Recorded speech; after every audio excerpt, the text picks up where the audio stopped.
Kalau hari ini masih ada laki-laki anggap remeh perempuan, masih ada laki-laki pukul perempuan, masih dengar kalimat yang bilang, hei kamu perempuan itu sekolah tinggi-tinggi sama, bulan datang masuk. Pernah dengar itu kalimat? Atau sendiri omong? Kau kuatkan di saat ku lemah, kau menopang di saat ku merasa gagal. Dengan penuh kasih saya mengundang hambanya Bapak Pendeta Yandi Manobe.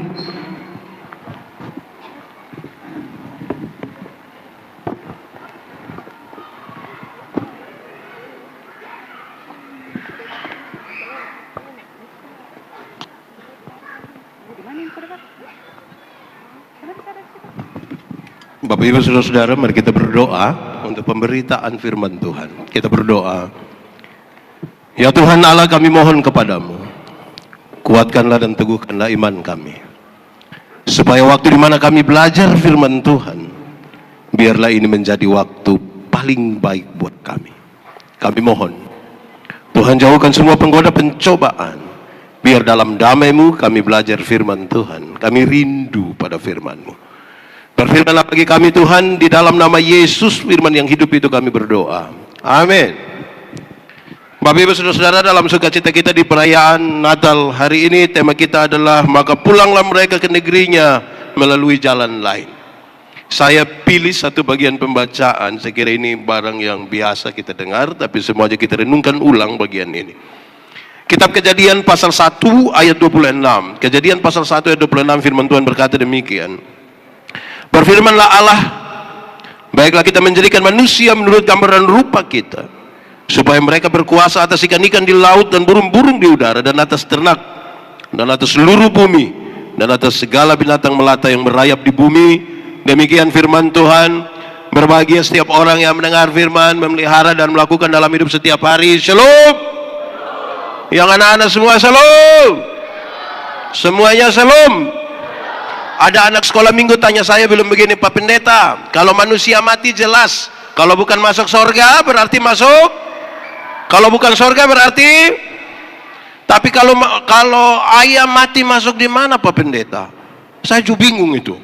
Tapi kalau pertanyaan itu ditujukan kepada kita, ayam mati masuk di,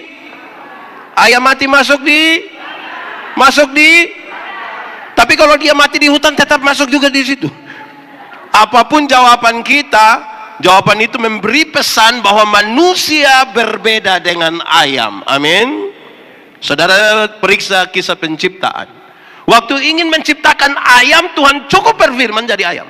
Waktu cipta sapi cukup berfirman jadi sapi. Waktu cipta babi, Tuhan cukup berfirman jadi. Tapi waktu ingin menciptakan manusia, seolah-olah ada hitung-hitungan, seolah-olah ada pertimbangan. Kenapa? Manusia akan diberi kuasa untuk menguasai seluruh ciptaan. Dia tidak boleh sama dengan ayam. Setelah hitung-hitung baru Tuhan bilang begini, baiklah sekarang manusia diciptakan, maka dibedakanlah manusia dengan ayam. Apa itu? Anak-anak, aku tidak. Anak-anak, dengar.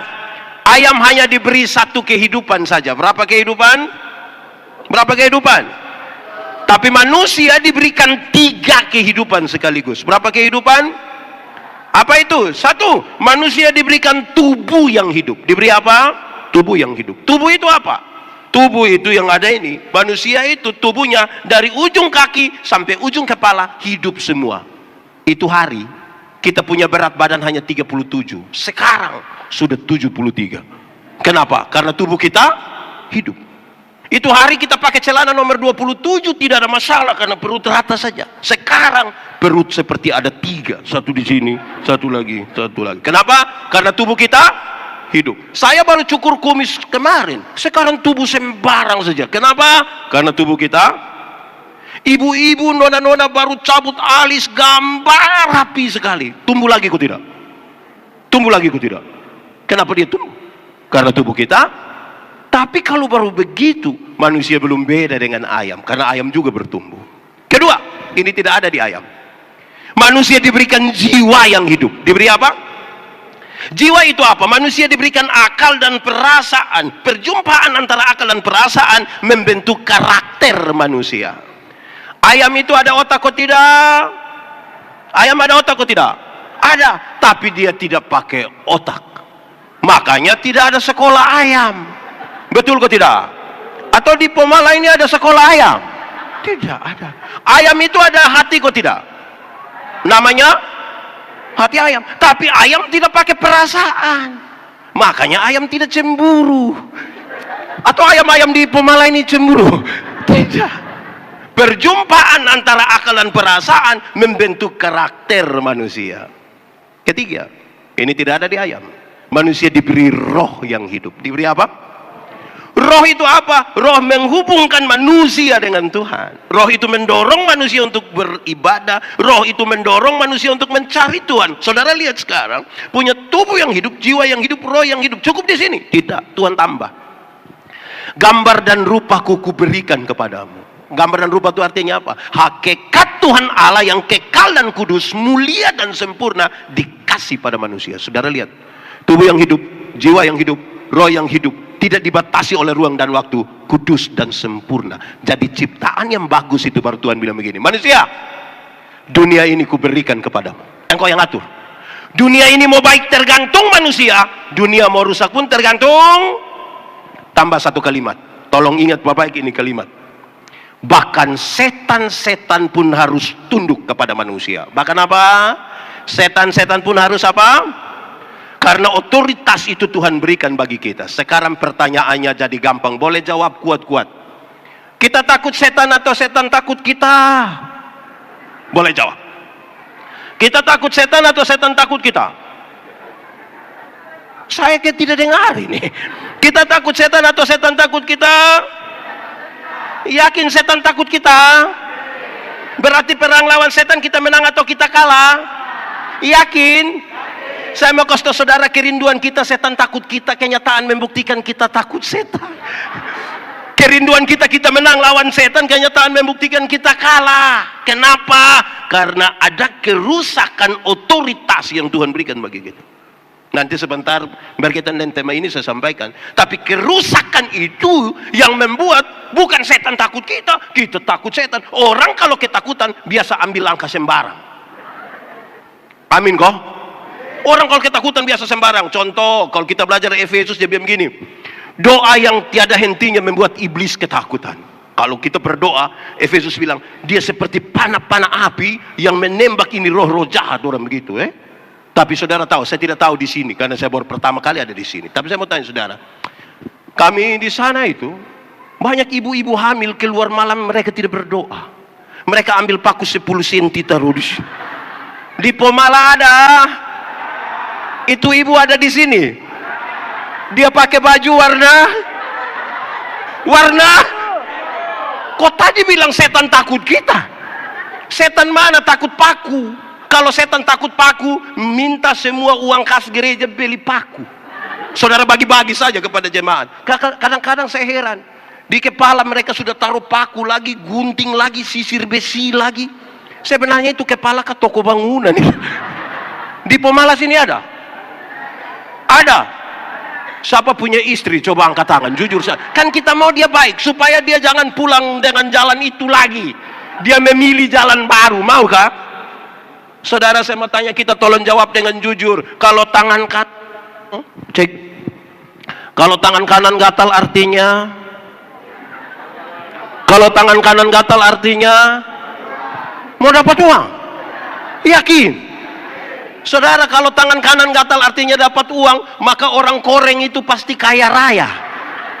Itu bukan tangan kanan saja yang gatal, semua gatal habis itu.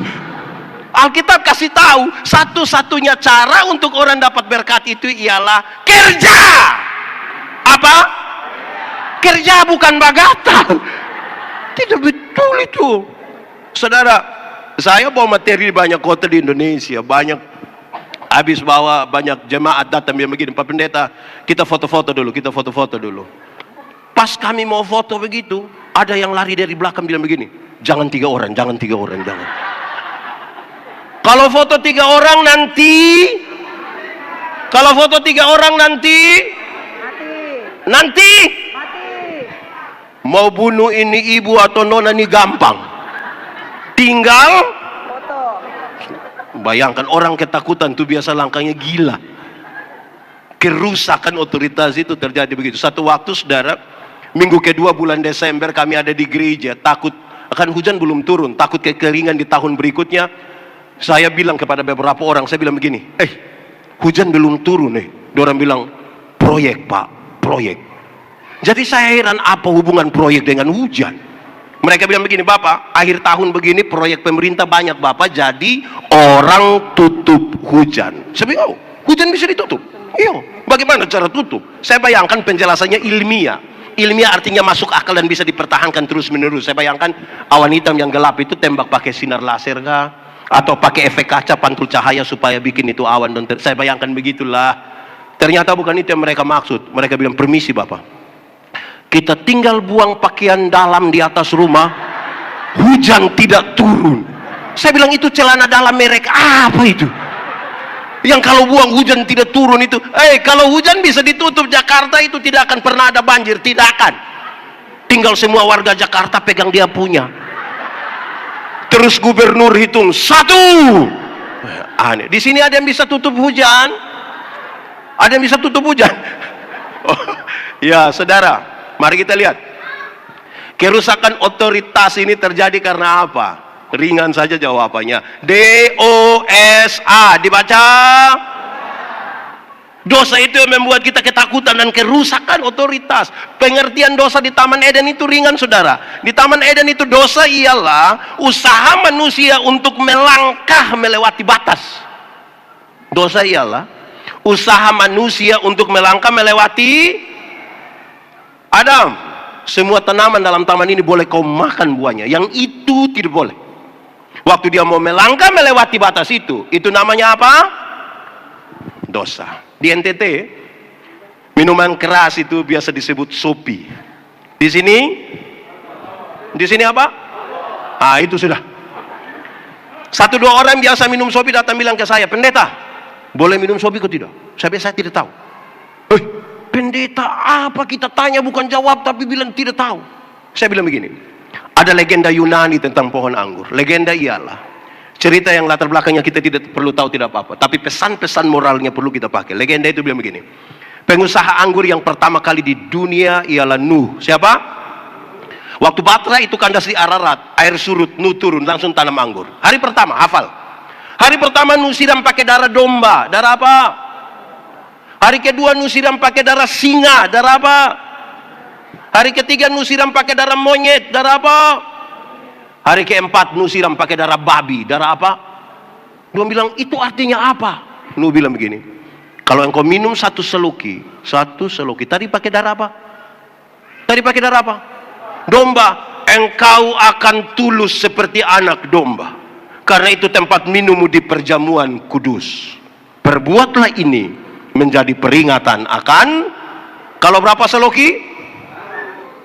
Kalau engkau minum 2 seloki tadi pakai darah apa? Singa, maka engkau akan kuat seperti singa, karena itu tempat minummu di pinggir kebun. Ada banyak orang tua kalau mau tofa kebun itu masuk kebun kerja tuh 2 seloki, mau tidur 2 seloki, bangun 2 seloki. Kalau berapa seloki? Kalau engkau minum 3 seloki tadi pakai darah apa? Oh, itu tempat minumnya di atas pohon. Lebih banyak di penggoyang-goyang tuh. Itu belum minum miskin Bapak. Tapi kalau 3 seloki kaya Bapak. Di 3 seloki itu ceritanya tinggi sekali dengan suara tinggi, betul? Di sini ada? Ada di sini. Majelis atau jemaat? Jangan om itu nanti cari masalah. Saudara tahu, banyak istri kena pukul di 3 seloki itu.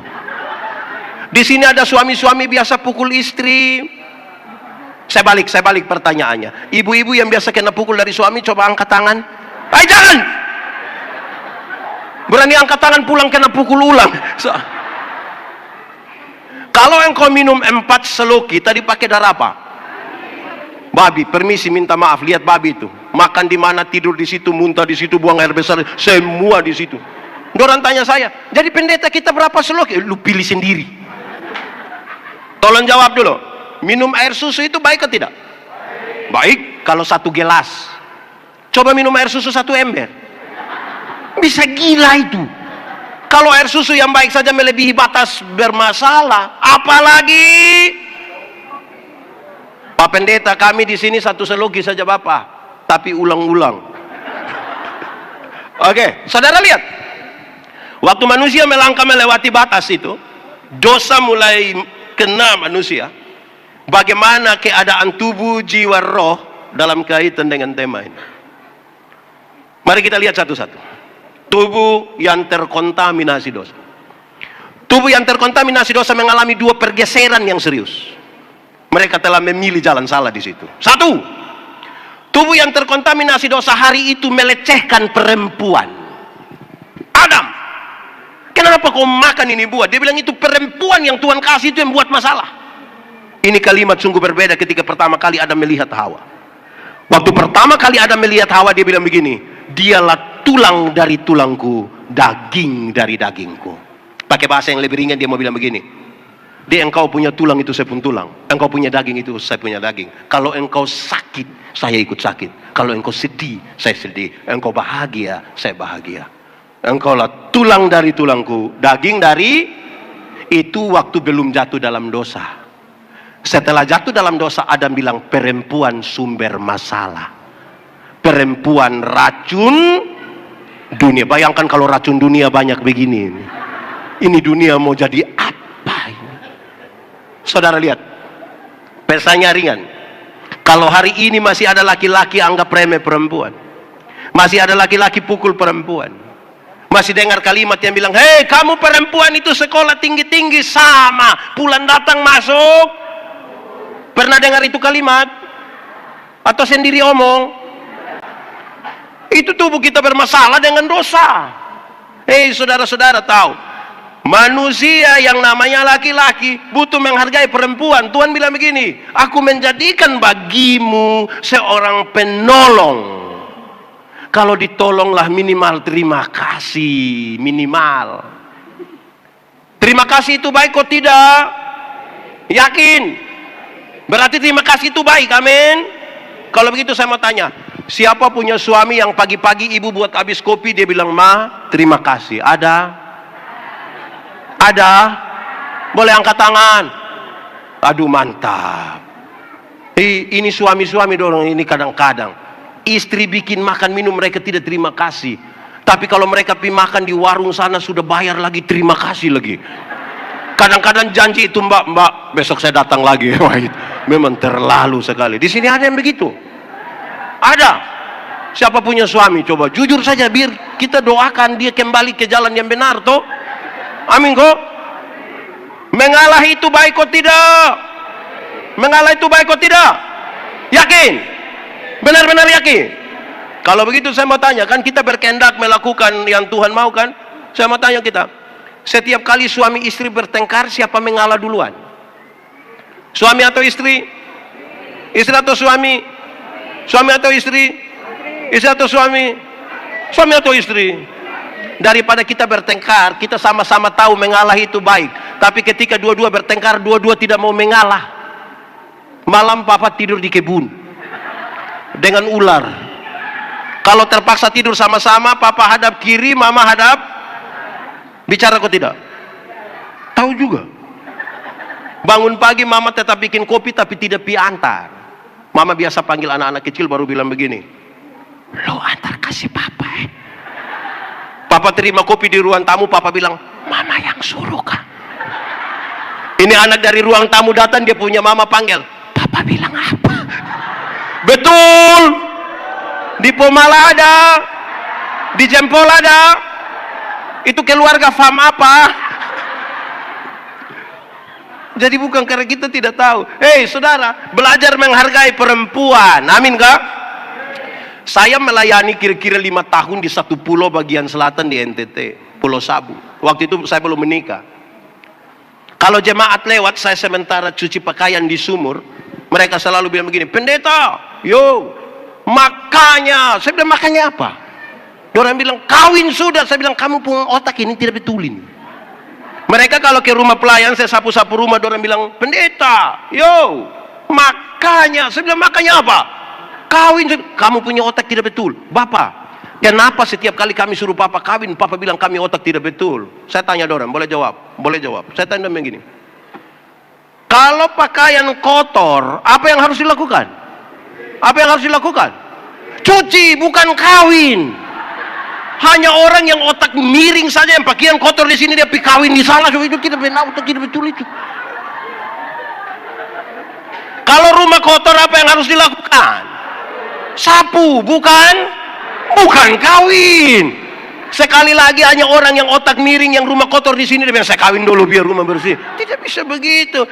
Tapi toh kemudian kalau ibu-ibu harus sapu, harus masak, harus cuci, harus timba air, bukan karena dia pembantu, tapi dia melakukan itu atas nama cinta.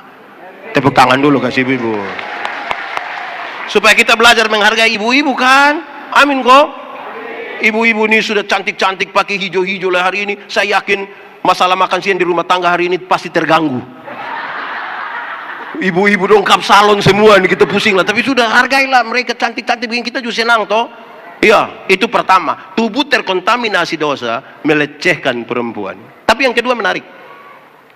Tubuh yang terkontaminasi dosa hari itu memberhalakan bagian-bagian tubuh tertentu. Bagian-bagian tubuh tertentu telah menjadi berhala baru. Maksudnya begini. Dulu itu Adam dan Hawa itu mereka berdua telanjang saja, tapi tidak ada masalah. Adam telanjang ikut situ, Hawa telanjang ikut situ, tidak ada masalah.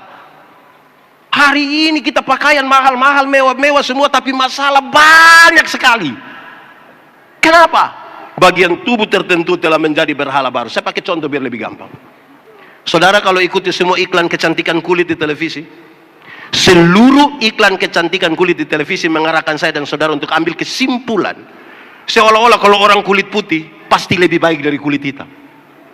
Warna kulit saja jadi berhala baru. Akhirnya setiap kali yang kulit putih berdiri di depan yang kulit hitam itu macam gelisah bagaimana ya? Ada lagu dulu bilang biarlah yang hitam jangan harapkan mau pakai oker juga tidak bisa. Saudara pakai pemutih maaf di wajah saja, leher ke bawah gelap lagi dan saudara akan menderita karena itu. Iya. Warna kulit saja berhala baru. Coba saudara ikuti semua iklan kecantikan rambut di televisi. Seluruh iklan kecantikan rambut di televisi mengarahkan saya dan saudara untuk ambil kesimpulan seolah-olah kalau orang rambut lurus itu lebih baik dari rambut keriting. Saya protes. Saya berkhotbah di banyak acara mendorong budaya positif Valentine. Saya bilang begini, di hari kasih sayang ini yang paling akan menikmati belayan seorang suami adalah mereka yang rambut keriting, bukan yang rambut lurus. Yang rambut lurus mungkin karena lurus dibelai tidak enak lah, licin. Kalau kita belai yang rambut lurus pas kita bilang sayang, tidak dapat ya, tidak. Yang keriting itu dibelai menarik. Sayang lebih dapat lah begitu. Jangan gelisah hanya karena keriting, tidak usah gelisah. Amin kan? Belajar terima keadaan. Saudara tahu per hari ini berat badan saja jadi berhala baru. Berat badan seolah-olah seorang perempuan cantik itu harus tinggi 170, berat badan 48 kg. Akhirnya banyak ibu-ibu tidak makan malam, mereka hanya telan ludah malam. Akhirnya asam lambung naik, baru mereka bilang dalam namanya tidak akan sembuh. Tidak. Di Pemala ada, di Jempol ada, itu ibu ada di sini. Coba tunjuk. Ada. Saudara, kalau ada ibu-ibu gemuk, 2 orang duduk di sini, yang satu gemuk lewat sana, coba dengarkan orang 2 punya percakapan. Yang di sini akan bilang begini, saya dan dia siapa lebih kurus ya? Hai, kenapa tanya begitu? Berat badan saja jadi berhala baru. Apa pengaruhnya saudara? Saudara dengar ini. Itu membuat pandangan kita terhadap kemanusiaan menjadi masalah. Bagaimana sekarang saudara merindukan kepekaan, kesetiaan melakukan kehendak Allah, padahal penerimaan terhadap diri bermasalah. Saya mau bilang pada saudara demikian. Dengar saudara, kalau acara-acara kenegaraan yang bawa sambutan selalu begini, Gubernur Nusa Tenggara Timur yang kami hormati, Wali Kota Kupang yang kami kasihi, Bapak Ibu Gembala hamba Tuhan yang kami muliakan, hadirin yang terhormat. Bagus kan? Tapi kalau pagi-pagi yang penjual ikan lewat, kita panggil bilang, yang penjual ikan biasa lewat di sini panggil bilang, apa? Yang penjual sayur kita bilang, yang penjual tomat kita bilang, yang penjual kacang kita bilang, dorang ada nama kok tidak? Lalu kenapa panggil kacang?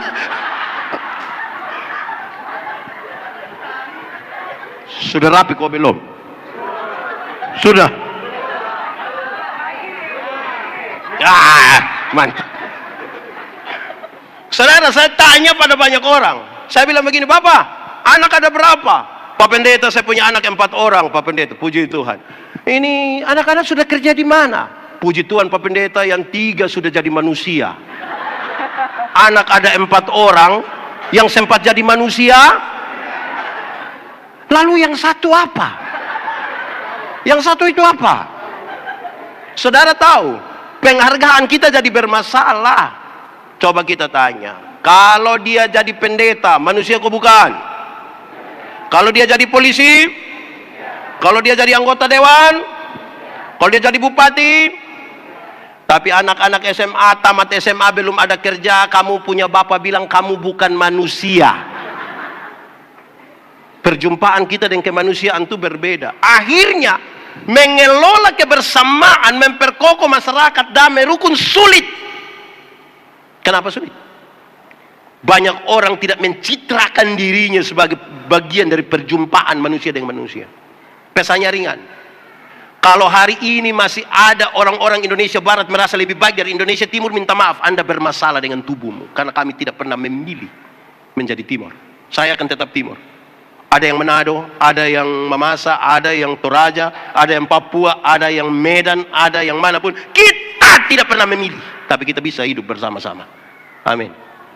Hanya orang yang bermasalah dengan tubuh yang berdosa, yang tidak mampu melihat dan mengelola kebersamaan. Saya kasih tahu saudara, mengelola kebersamaan itu harus seperti makan kolak. Tahu kolak? Pernah makan kolak? Kolak terdiri dari apa coba? Ubi, pisang, santan, gula. Sudah jadi dia punya nama? Dia punya nama?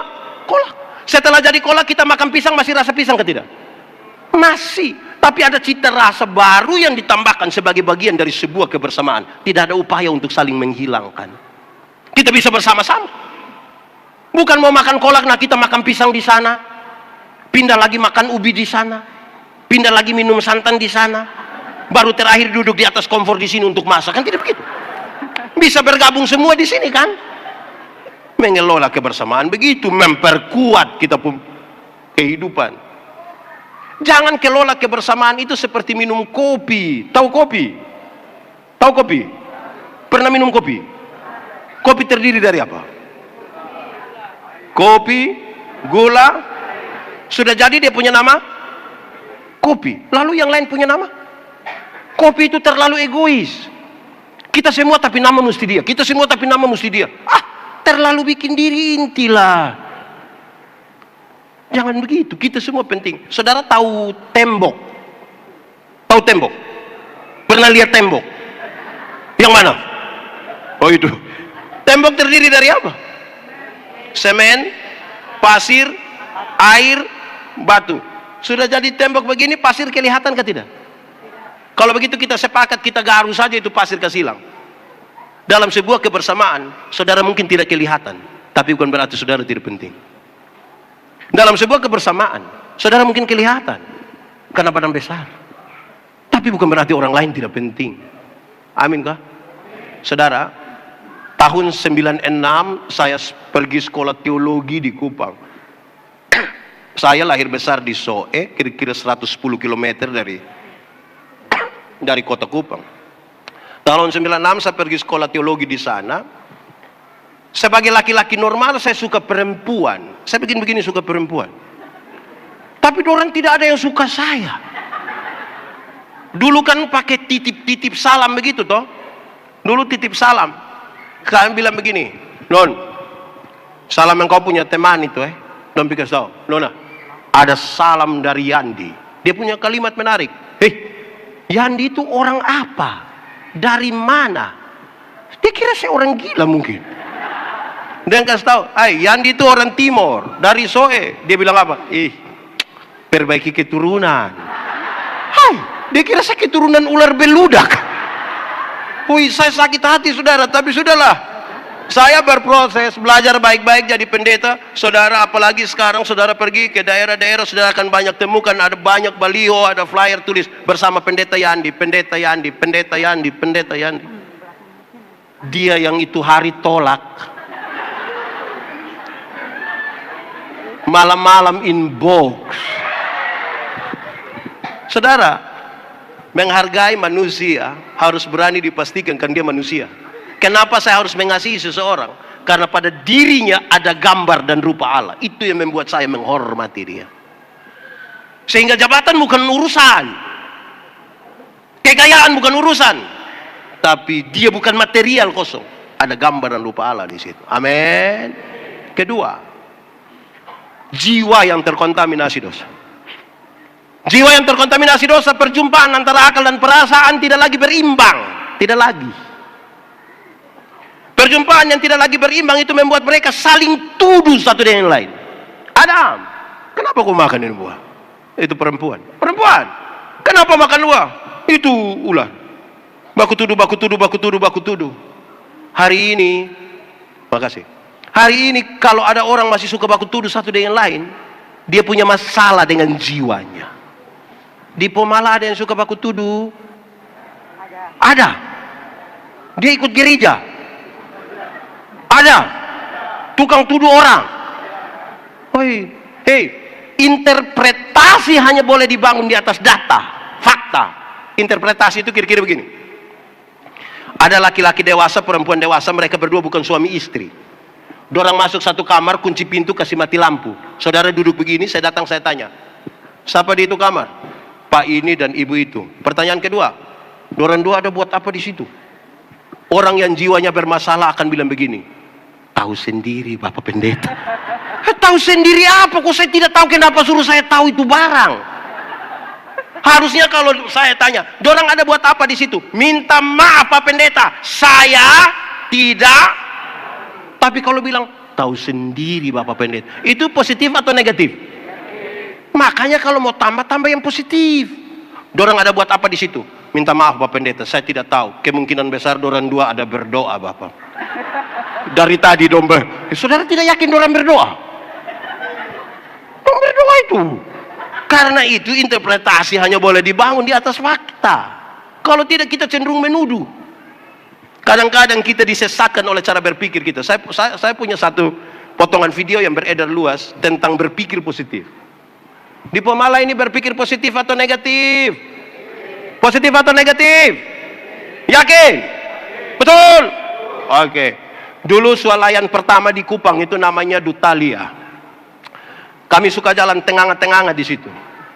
Ada saya pun teman satu kurus sekali. Ada ibu satu pakai yuken, lihat-lihat dia begini baru bilang, Adi, malam bisa ke rumah. Buat apa? Adi pergi. Om, malam-malam dia tidak ada. Oke, kalau ada mau pergi ini saya buat alamat rumah. Ingat jam 7 ya, jam 7 malam. Jam 7 malam ini anak ketuk pintu. Tok, tok, tok. Ini ibu buka pintu. Adi, masuk, tutup pintu, kunci. Om, oh dia sudah lembur. Tidak apa-apa kah? Dia kalau lembur begini besok pagi baru dia pulang. Oke, Adi minum apa? Saya kopi saja tante. Ini ibu buat kopi di belakang, datang terus dia bilang, Adi, minum terus buka baju Ini anak minum buka baju begini. Ini tante datang bawa anak kecil satu mungkin umur 1,5 tahun. Terus ini ibu bilang ke ini anak, itu kalau engkau tidak makan nanti engkau punya badan sama gini. Oh, saya tanya saudara, tadi saudara pikir apa? Tadi saudara pikir positif atau negatif? Tadi pikir apa? Ini ibu ini hanya ragu dan dia anak yang tidak biasa makan baik, takut kurus ya, tapi pikiran kita kemana-mana kan? Kita disesatkan oleh cara berpikir kita karena jiwa bermasalah. Bangunlah pikiran positif. Saudara, pikiran positif menjadi serius untuk sebuah persahabatan, persaudaraan, membangun kerukunan. Saya dengan saya punya istri, saya bicara berkhotbah tentang berpikir positif. Pas waktu pulang sampai perapatan jalan, dekat lampu merah, ada yang bawa mobil lari kencang sekali, serempet kami. Kami kaget, saya kaget, saya puisi, marah sekali. Ini manusia bawa mobil bagaimana? Saya bilang, Mama, berpikir positif. Ibu bilang, Pak Pendeta mau berpikir positif bagaimana? Ini kalau dia celaka kan bikin susah banyak orang, termasuk dia puisi. Ibu, berpikir positif. Oke, saya salah Pak. Coba Pak bilang sekarang. Manusia macam begini, kita berpikir positif bagaimana? Oh, Mama berpikir saja begini. Kemungkinan besar dia lari kencang ini kan dia mau mencret. Dia sudah tidak bisa lagi, jadi harus cepat-cepat. Berpikirlah positif, Mama. Ibu bilang, oh, itu memang sudah terlalu. Tapi belajarlah membangun pikiran positif. Saudara tahu, puncak dari jiwa yang bermasalah, perjumpaan antara akal dan perasaan yang bermasalah, Kain tega sekali membunuh adiknya Habel. Karena itu nyanyian malaikat di padang belantara tidak bisa dipisahkan dari kisah di Kejadian pasal 4. Di padang itu di mana kakak adik mesti baku sayang satu dengan yang lain. Di padang itu di mana kasih sayang itu harus dinyatakan dalam berbagi. Justru di padang itu Kain tega sekali membunuh adiknya Habel. Maka nyanyian perdamaian dari sorga pertama-tama dinyanyikan pada keluarga-keluarga yang bermasalah. Amin. Di sini keluarga aman semua, beres, tidak ada masalah, kakak adik aman, ipar-ipar, mertua. Saya lihat saudara makin menurun itu keamanan itu. Iya, kadang-kadang kita bermasalah. Tadi Mama bilang ke saya, kami duduk minum kopi di situ. Ibu bilang, Pak Pendeta, tidak apa-apa kok kalau kita sebut bilang janda yang kurang mampu, janda yang tidak mampu. Saya bilang tidak apa-apa, sebut saja begitu. Karena Alkitab juga bilang begitu. Alkitab bilang, perhatikanlah janda-janda. Koma dia lanjut, yang benar-benar janda. Itu memang betul-betul yang susah. Kalau janda muda baru kaya ya tidak sebanyak yang perhatikan dia lah. Dia muda lagi, waduh. Itu banyak yang perhatikan toh. Ya tidak usah kasih dia diakonia lah. Lihat yang tidak bisa pun itu lagi. Nah itu yang kasih. Apa hubungannya dengan ini dua? Saya kasih tahu beberapa hal. Satu, saudara, jiwa yang bermasalah itu orang lain yang beli motor, kita yang tidak tidur di rumah. Orang yang beli motor kita yang tanya, aduh, kamu cek dulu kenapa dia kredit KKS. Orang punya urusan, kenapa kita? Di sini ada yang biasa cek-cek orang begitu. Ada di sini. Dia pakai baju warna sembarang saja. Orang lain yang beli kulkas, dia yang kedinginan di rumah. Tapi hatinya panas. Jangan begitu, itu jiwa bermasalah, saudara. Saudara, perjumpaan antara jiwa, akal dan perasaan. Tuhan Allah menciptakan manusia, laki-laki dan perempuan. Bukan sekedar jenis kelamin. Ada pola yang sengaja Tuhan Allah biarkan untuk manusia kelola itu. Ada 4, tapi kaitan dengan ini saya sampaikan 1. Soal pola berpikir. Laki-laki itu cenderung berpikir rasional, masuk akal. Makanya laki-laki, bapak-bapak itu kalau bicara selalu bilang, saya pikir. Tapi ibu-ibu itu kan lebih banyak pakai apa? Perasaan. Makanya ibu-ibu kalau bicara selalu bilang, saya rasa. Bayangkan kalau kita menikah 25 tahun, sepanjang itu satu hanya saya pikir, satu hanya saya rasa. Lama-lama tetangga akan bilang surasa. Jadi tidak bisa hanya pakai pikiran, penyeimbangnya adalah perasaan. Hidup juga tidak bisa pakai perasaan, penyeimbangnya adalah bisa begitu. Iya, saya melayani di satu tempat di NTT. Kami biasa ibadah rumah tangga itu hari Senin, hari Rabu, hari Jumat. Pendeta kalau pergi atau majelis jemaat penatua dia akan pergi itu mereka buka tikar besar banyak-banyak, duduk bersila di situ, lampu yang paling besar taruh di mana pemimpin ibadah itu duduk. Kami duduk bersila. Malam hari itu saya pergi, saudara. Malam hari itu saya pergi, jemaat sudah banyak duduk bersila. Shalom Pak Pendeta. Saya datang, saya duduk di bawah lampu. Kami mulai ibadah. Saya mulai berkhotbah. Mereka senyum-senyum, mereka tertawa. Saya bilang gini, masuk. Yang menarik, kami sudah habis ibadah, mereka masih senyum-senyum. Saya tanya dorang, jemaat, kamu senyum-senyum apa? Dorang tambah senyum lagi. Saya panggil seorang diaken, Welmin Ceriu namanya. Saya panggil dia pakai bahasa kampung, saya bilang, "Nadau, kamu senyum-senyum apa?" Dia ambil pena satu, dia tulis satu kertas kecil, dia cepat-cepat antar ke saya. Saya penasaran betul dia tulis apa. Ternyata dia tulis begini, "Maaf, Bapak punya rosletin tidak tarik." Itu macam saya mau cek ke dia itu. 1 jam kita sama-sama di sini, saudara lihat ada masalah di saya, kenapa diam-diam? Saya mau tanya saudara, kira-kira tadi dorang punya ibadah itu baik kok tidak? Itu ibadah aman kok tidak? Kenapa tidak aman? Hanya soal perasaan. 1 jam ini tadi begini terus ini. Jadi hidup tidak bisa pakai perasaan saja. Saudara dengar. Manusia jatuh dalam dosa. Manusia jatuh dalam dosa. Manusia berusaha begitu rupa pakai cara manusia supaya dia diselamatkan. Bisa? Tidak. Orang Yahudi sudah sangat belajar untuk melakukan kehendak Allah, tapi tidak bisa. Kenapa? Mereka tahu 10 hukum dijabarkan 613 pasal. Masih ada ribuan peraturan hidup setiap hari. Mau bisa lakukan semua? Tidak. Bisa melakukan semua, satu tidak, gagal semua. Cara manusia tidak bisa. Karena cara manusia tidak bisa, Tuhan datang dengan jalan yang lain. Pakai cara manusia tidak bisa. Harus pakai jalan lain. Jalan lain apa? Tuhan datang kepada dunia. Bagaimana dia datang ke dunia? Dia sampaikan dengan sangat baik. Akulah jalan. Aku kebenaran. Aku hidup. Untuk kamu pulang kembali ke negerimu dengan jalan ini. Tidak bisa dengan usaha manusia. Ketika dia menyebut jalan, saya kasih tahu saudara, dia mau kasih tahu begini. Kalau baca Yohanes 14 jangan berhenti di ayat 6 lah, nanti tambah masalah. Baca kasih tuntas sampai ayat 14. Puncaknya ada di ayat 12. Ayat 6, waktu ayat 1 dia bilang jangan gelisah hatimu. Ayat 6, dia kasih tahu aku di jalan. Ayat 7 dan kasih tahu, Tuhan tunjukkanlah kepada kami Bapa itu sudah cukup. Dia bilang, sekian lama kamu bersama-sama dengan aku, tapi kamu tidak mengenal aku. Kamu seperti orang yang tidak percaya. Ayat 12 puncaknya dia begini.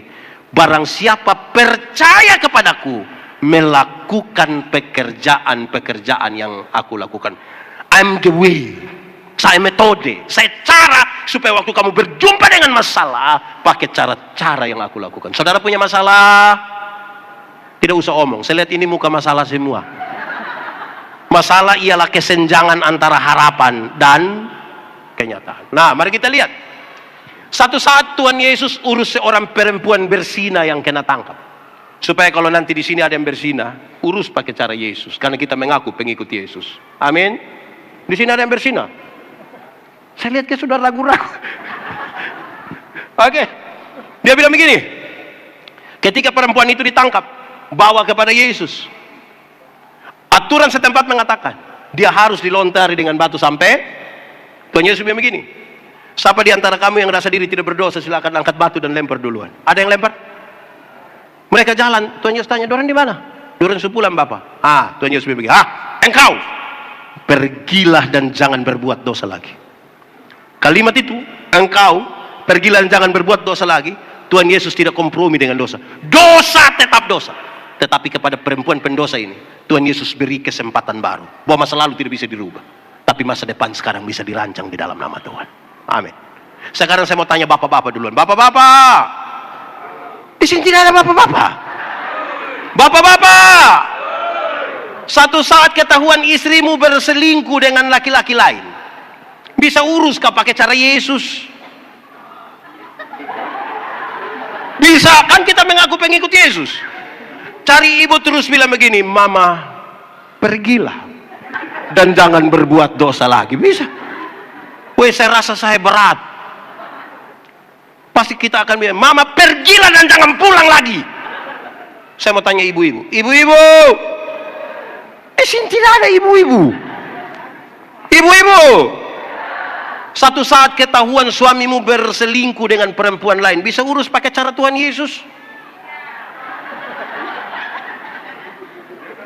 Cari suami terus bilang, Papa, pergilah dan jangan berbuat dosa lagi. Pasti Bapak bilang, puji Tuhan.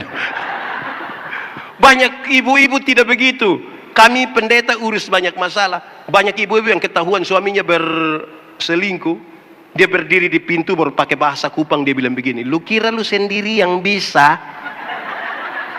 Jangan lihat umur 40 tahun begini Papa, tapi berapa yang kecewa. Aduh, ini kalau urus begini tidak bisa. Tidak bisa. Ya toh? Satu saat Tuhan Yesus urus orang bertengkar rampas jabatan. Supaya kalau di sini ada yang baku rampas jabatan, ya urus pakai cara Yesus. Di sini ada yang pernah bertengkar baku rampas jabatan?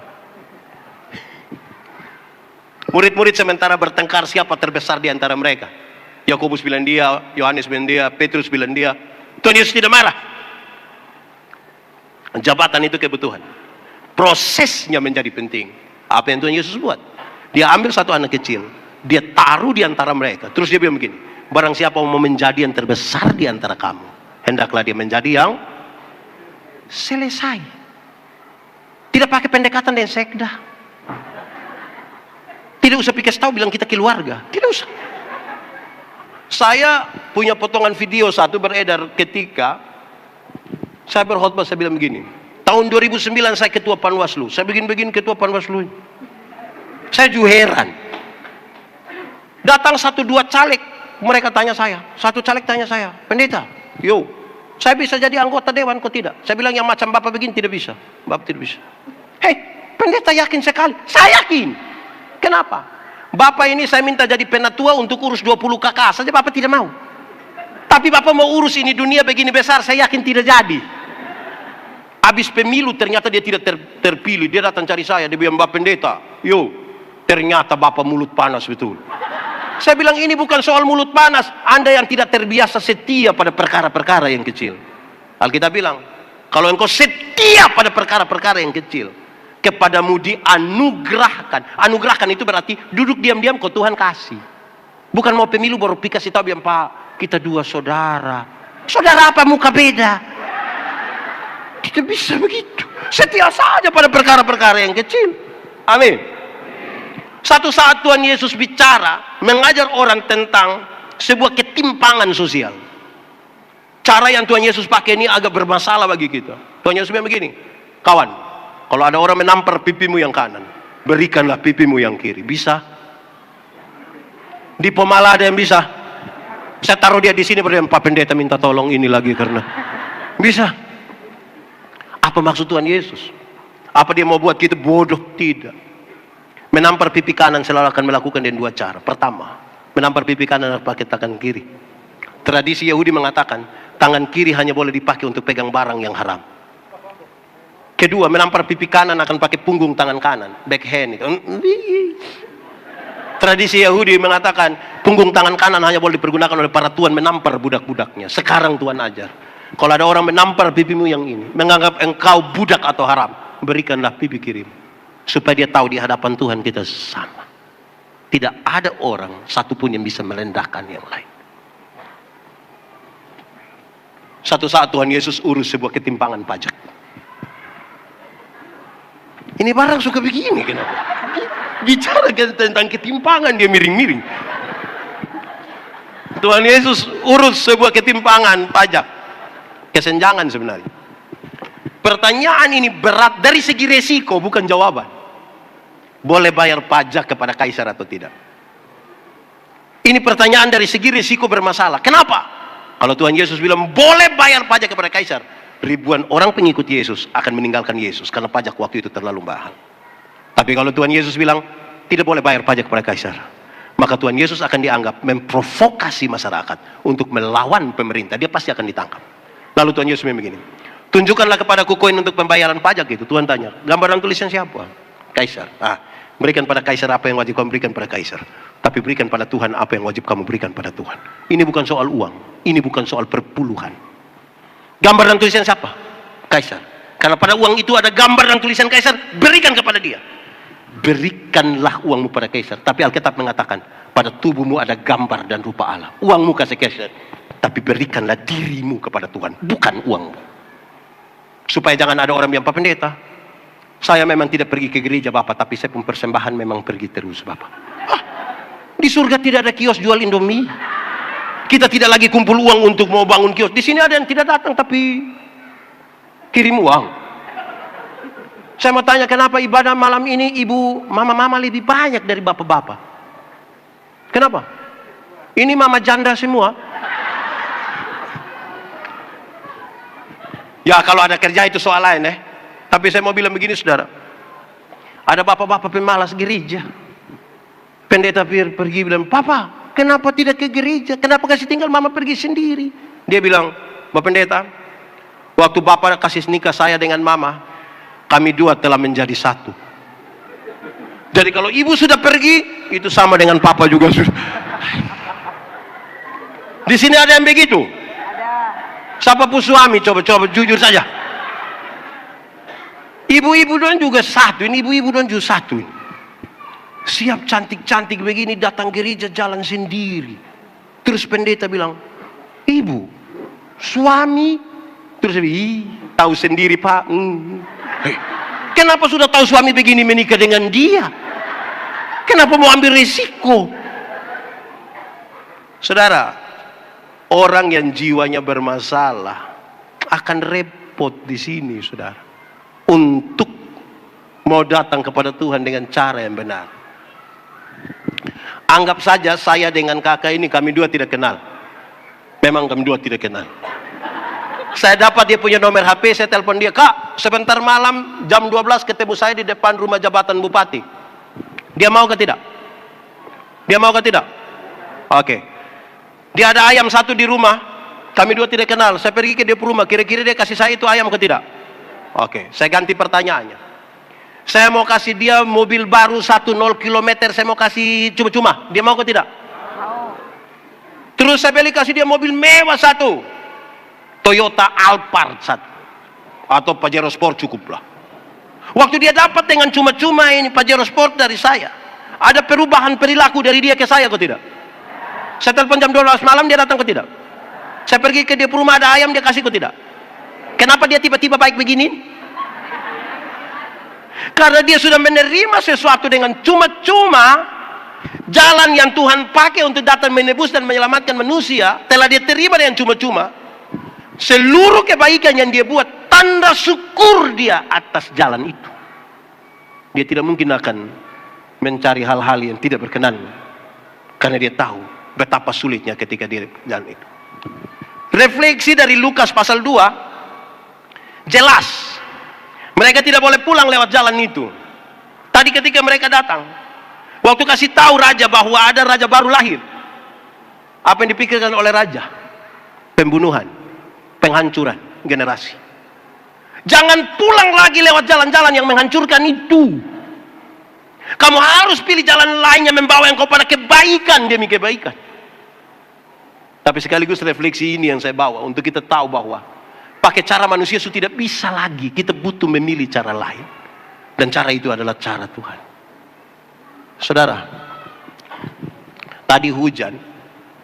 Ibu-ibu bilang ke saya, ada satu ibu, saya juga tahu dia ibu siapa. Pak Pendeta berdoa dulu. Tapi saya selalu berpikir tentang hujan itu berbeda.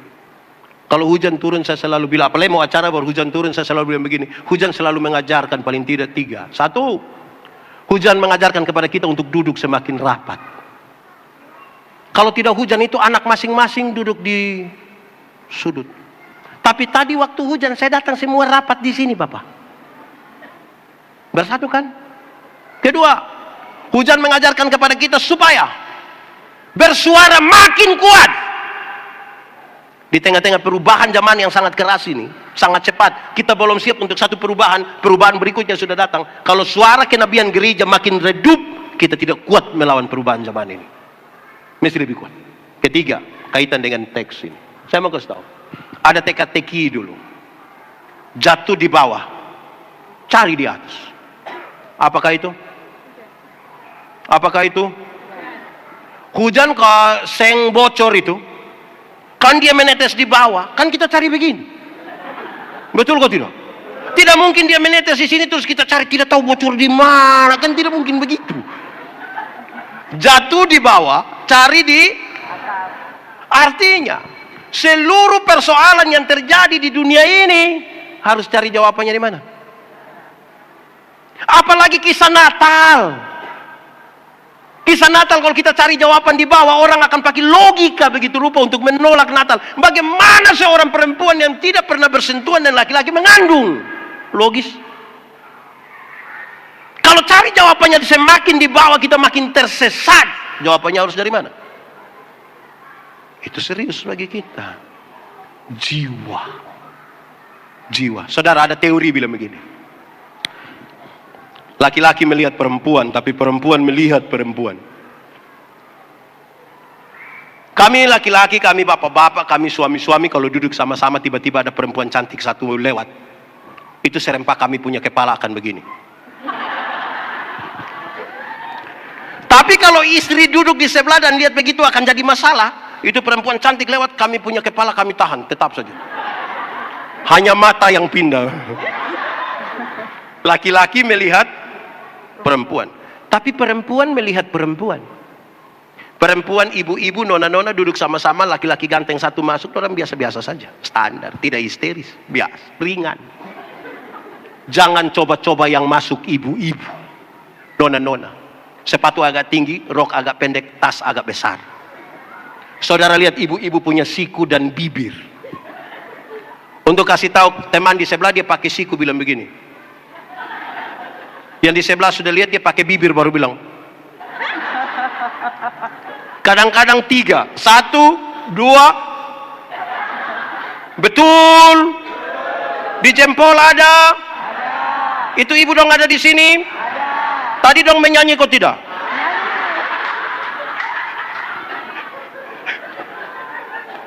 Jiwa yang terkontaminasi dosa itu liar, saudara. Karena itu kita butuh pemulihan itu. Sudah 2. Saya tambah 5 menit boleh? Tidak juga, sini saya supulang. Oke, terakhir, roh. Roh yang terkontaminasi dosa. Roh yang terkontaminasi dosa hari itu memutuskan hubungan dengan Tuhan Allah. Adam, kamu di mana? Kami di sini. Tuhan Allah bertanya begitu bukan karena Tuhan tidak tahu Adam sembunyi di mana. Tuhan Allah tahu ke tidak? Tuhan Allah tahu ke tidak? Nah, sudah tahu kenapa tanya? Dia tahu? Nah, kenapa tanya? Kamu nanya.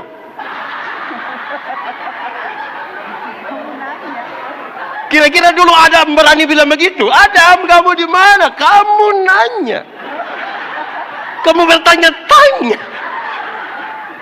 Tuhan Allah tanya begitu bukan sekedar sebuah pertanggungjawaban yang dia minta, tapi ini dia mengirim pesan. Dia mengirim pesan. Adam, kenapa kamu putuskan hubungan dengan saya? Ada masalah apa? Tuhan, kami di sini. Kamu buat apa di situ? Kami sembunyi, Tuhan. Kenapa kami sembunyi? Kami telanjang, Tuhan. Kenapa kami telanjang? Kami makan ini, bos. Siapa yang suruh kamu makan? Hai, kamu duduk sini. Tuhan Allah panggil orang datang. Tuhan kasih orang pakaian. Saya mau tanya, kalau pakaian itu Tuhan yang buat, bagus atau tidak?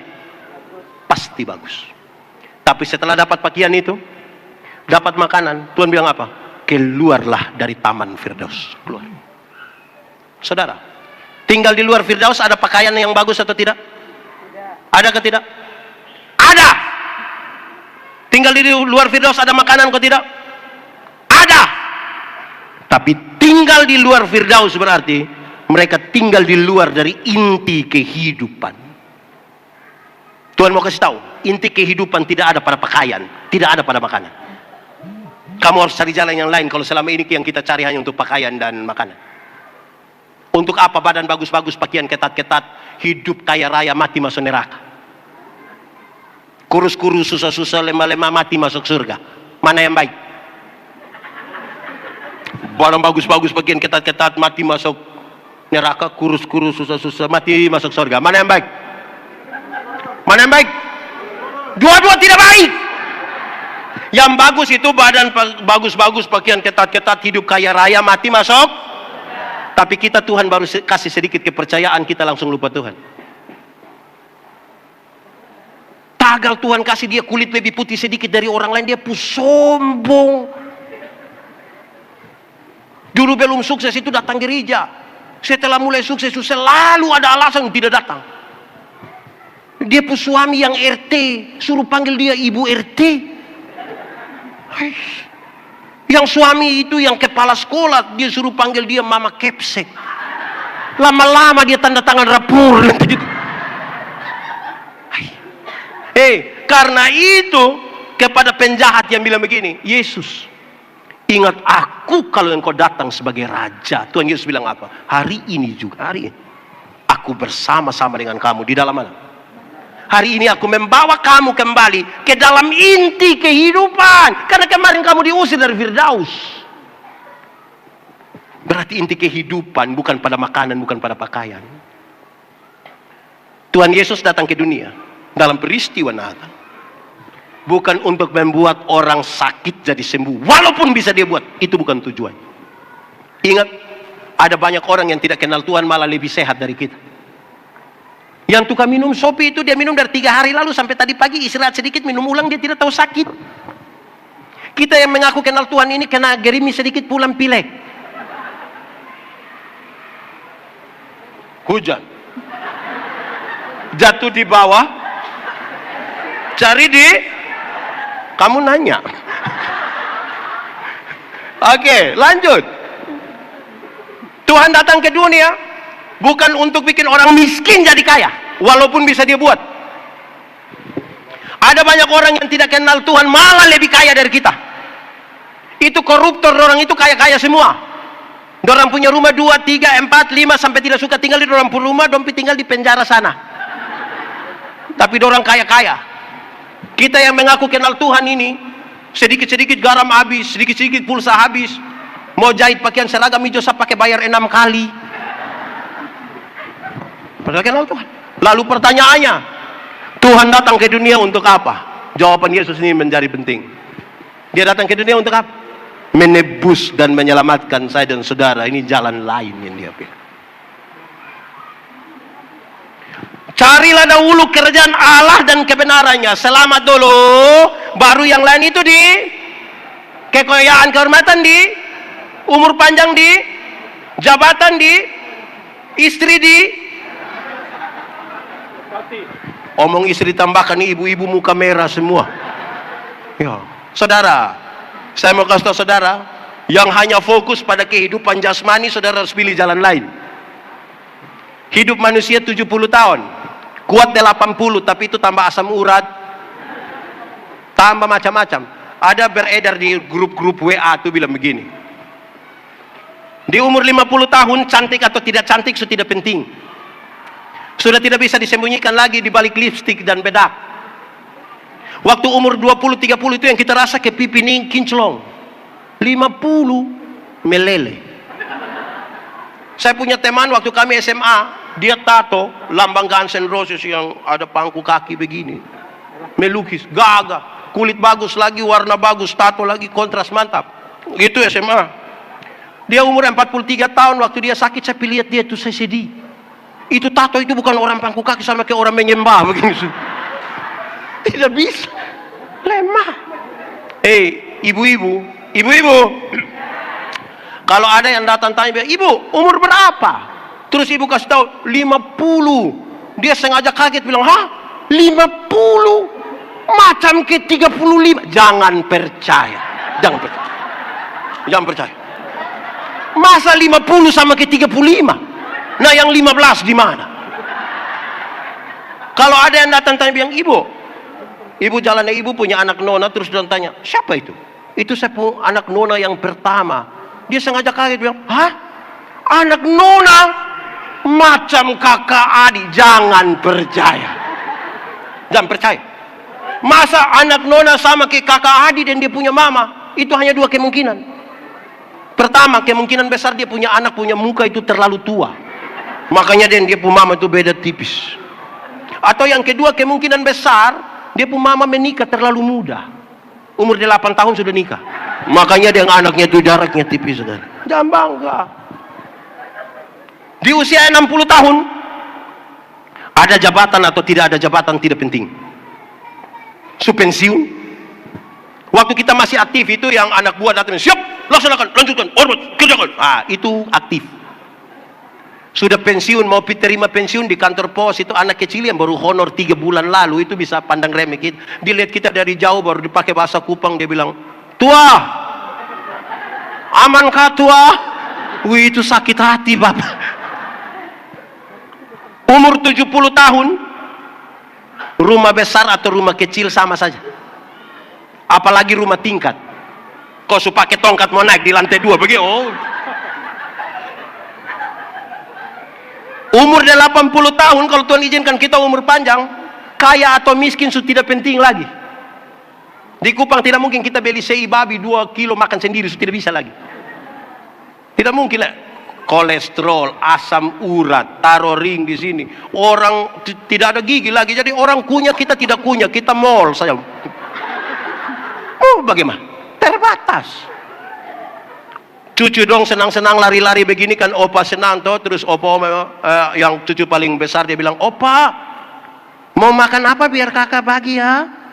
Opa hanya bilang begini, jangan, opa bubur saja. Ya apa yang kita cari sekarang? Cari apa di dalam dunia? Saudara tidak tahu ini lagu? Kau kok tidak? Nah kenapa suruh saya solo? 3, 4. Cari apa di dalam dunia? Cari apa di dalam dunia? Tambah sekarang. Sekarang cari dunia lebih baik. Yang saudara-saudara harus ajar ini lagu kasih anak-anak dong. Ini lagu rohani anak-anak dong tidak tahu, tapi kalau bento saudara ini lagu, tapi penting. Saya berkhotbah terlepas dari latar belakang lagu kasih tinggal buan di situ. Tapi saya bilang, anak-anak muda, kamu punya lagu sekarang tidak sama dengan kami punya dulu. Kami punya tuh dulu gereja tua. Itu cerita tentang ibadah pemuda kami di kampung, bakuliat lam-lam suka lah. Kamu punya tuh aneh. Kamu berbohong, aku pun percaya. Hai, orang tipu juga kamu percaya. Tidak mendik. Kamu lukai, ku tak peduli. Coba kau pikir apa? Di mana ada apa? Memang tidak ada, kamu saja yang bikin-bikin, tidak ada. Dia pun lanjutan lebih parah. Kau tinggalkan aku, kau dengan yang lain. Itu gila. Orang dengan orang lain baru kita setia dengan dia. Hai. Lama-lama kita bikin status kutunggu dudamu. Tambah kacau kita pun hidup. Dunia sekarang ini sudah tua, mari kau ingat-ingat sembayang lah. Atau sudah, yang suka kacau-kacau tuh berhenti sudah. Mau apa lagi? Tidak bisa. Kami bapak-bapak ini biar itu hari rajin-rajin waktu masih kuliah, rajin-rajin waktu kerja dulu. Sunika mau mana bisa. Mau ambil remote saya tidak bisa. Nanti biar mama sayang ambil remote dulu. Di mana? Ini 1 meter. Mau gaya apa? Sudah selesai sudah. Amin Tuhan memberkati kita. Selamat hari Natal. Selamat menyongsong tahun baru. Ingat, pilih jalan yang berkenan, yang tidak lagi jalan melalui jalan yang penuh kerusuhan, penuh darah, penuh kehancuran, penuh emosi. Tapi kita mau cari jalan yang berkenan kepada Tuhan. Semua yang kita lakukan sebagai kebaikan. Kalau Tuhan saudara lihat tubuh jiwa roh yang sudah rusak tidak bisa ditebus dengan ayam. Karena ayam punya berapa kehidupan? Bagaimana ayam yang punya 1 kehidupan akan menebus manusia yang punya 3 kehidupan? Itu yang membuat Tuhan menjadi manusia. Punya tubuh, punya jiwa, punya roh. Tapi dia tidak berdosa. Karena dia tidak berdosa, itulah maka kejahatan dosa kita ditimpakan kepadanya. Kita menjadi ciptaan yang baru. Setan takut kembali kita. Mari tunduk kepala di hadapan Tuhan. Kita tunduk kepala dan sekarang masing-masing angkat hatinya kepada Tuhan, berdoa. Kalau kamu dengar suaranya, jangan keraskan hati. Minta Tuhan lembutkan setiap hati yang keras. Nikmati 1-2 menit ini.